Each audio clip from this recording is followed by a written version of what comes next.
ته چې دلته نه څنګه ورسې الله په خیر د ټول خلق ورسوي حجاج کرام زمونږ د خدای ثواب وکړي نو هلته چې ورسي جدې ته جدې نه خپل ځای ته ورسي او هلته به خپل بیګ میګ به کېږدي لومبی کار به څه وي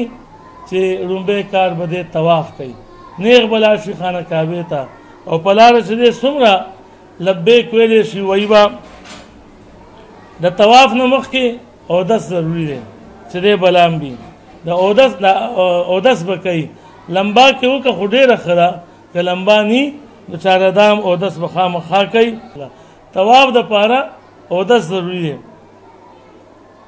طواف به شروع کېږي کوم ځای نه نو خانه کعبه څنګه چې ته ووینې نو اول خو دا چې خانه کعبه څنګه ووینې نو چې کومه دعا دې وکړه هغه دعا مستجاب ده د خانه کعبې د لیدو په وخت کې په اول نظر کې چې کومه دعا وکړه دا قبوله ده دې وجې نه مونږ ته زمونږ مشران یو جامع دعا ښیي چې دا چې څنګه کعبه ووینې وایي ربنا آتنا فی الدنیا حسنة وفي الآخرة حسنة وقنا عذاب النار خدای دنیا هم ښایسته راکړي آخرت هم ښایسته راکړي او دا اور دا عذاب نه مونږ بچ کړي دا دنیا هم شوه او آخرت هم شو دا دعا وکړه بیا په پوړو باندې به کوشي په آرام باندې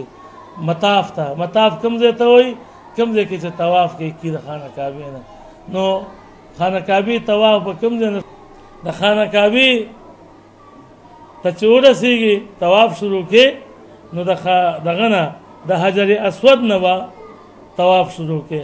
اول به حجر اسود ته مخامخ ودرېږي استیلام به وکړي استیلام دا پښتو کوي سلام کو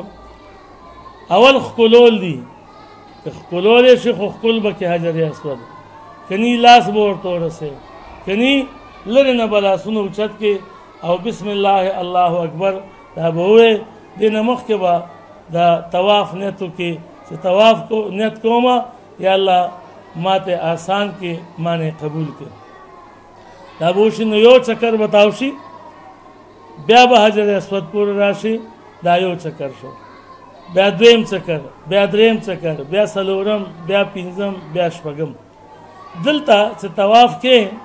نو دې کې یو کار دی چې هغې کې به دا ښی اوږه چې کومه ده دا به څرګنده ساتي ښی اوږه به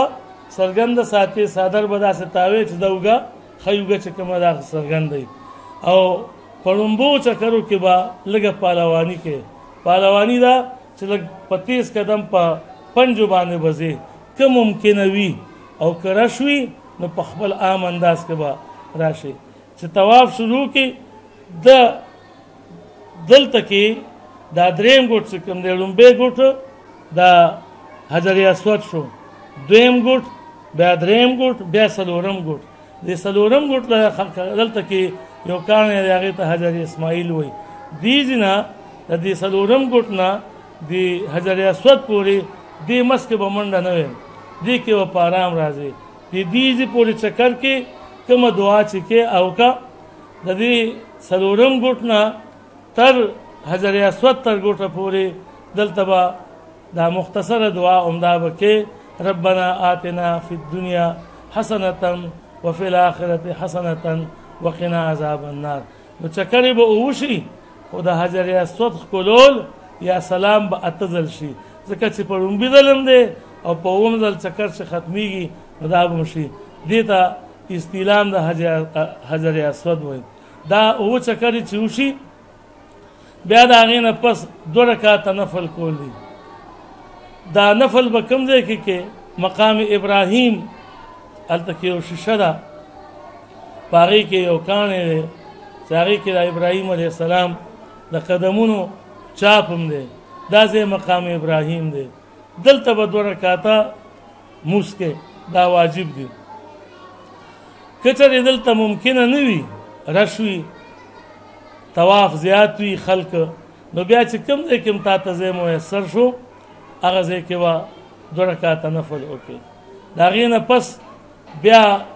صفا مروه ته تګ دی چونکې چکر والی شوی وي خوا کې د زمزم کوې دی خو اوس خو کوې هغې باندې چت دی ټولې اوبه هم په کولرو کې پرتې وي اوبه د زمزم وڅښه زمزم اوبه چې څښي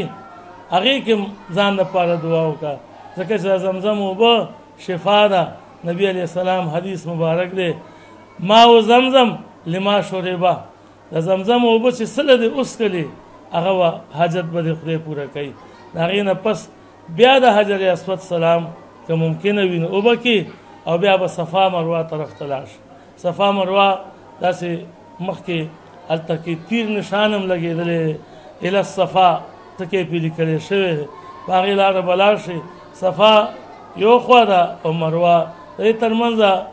ښه فاصله ده نو په صفا غر باندې به وخیږي او قبلې ته کعبې ته به مخکې هلته یو آیت هم لیکلی شوی دی آیت دی ان الصفا والمروة من شعائر الله دا آیت به ووایي او د هغې نه پس کعبې ته به مخکې لاسونه به اوچت کې الله اکبر به ووایي او بیا به روان شي نو د صفا مروه صفا نه چې مروه ته روانېږي نو امخي طرف ته روان به شي نیغ به ځي په عام قدم باندې ځي هم که لږ تیز تګ کېږي ښه به لږ تیز تګ کېږي نو هغه پکار ده که چېرې تکلیف چاته ني بیا مروه ته چې ځي نو مروه ته تلو نه مخکې په دې مس کې هلته کې یو شنه راډونه لګېدلي دي کتاب لیکي بین المیلین الاحضرین د دو شنو نښو تر منځه د دې دو شنو نښو تر منځه دلته به لږه منډه وایي منډه به وایي خو چې دویمې نښې ته ورسېږي بیا دې په خپل عام تګ باندې ځي مروه ته به وخیږي مروه غر باندې به بیا کعبې طرف ته مخ کي الله اکبر به وایي لاسونه به اوچت کي او مروه نه به بیا په دې بل طرف باندې راشي صفا طرف ته دغه رنګې به دا اووه چکرې پوره کوي اووه چکرې څنګه د خانه کعبې نه خو پوره تاوېدل یو چکر دی خو د صفا نه مروه پورې یو چکر شو مروه نه صفا پورې دویم چکر شو صفا نه بیا مروه پورې دریم چکر شو مروه نه بیا څلورم پنځم شپږم اووم په اووم چکر به په مروه باندې ختم شي اخوا ته بیا بار ته وځي او بهر دروازه ده نایانو دکانونه دي ویښته به ځان له کټ کي کل به کي کلول بهتر دي خو کټکول چې کوم دی دومره به وي چې د یو بند برابر ټول ویښته کټ شي بعضې خلک یې هسې کینچۍ باندې ټک ټک وکړي دا به صحیح خبره نه وي ټول ویښته به کټ کول پکار دي چې ویښته دې کټ کړل ستا عمره پوره شوه مبارک شه اوس لاړ شه جامې بدلې که اولامبه دا د عمرې طریقه وه دې نه پس بیا د حج طریقه ده انشاءالله اب په آینده نشست کې بیان شي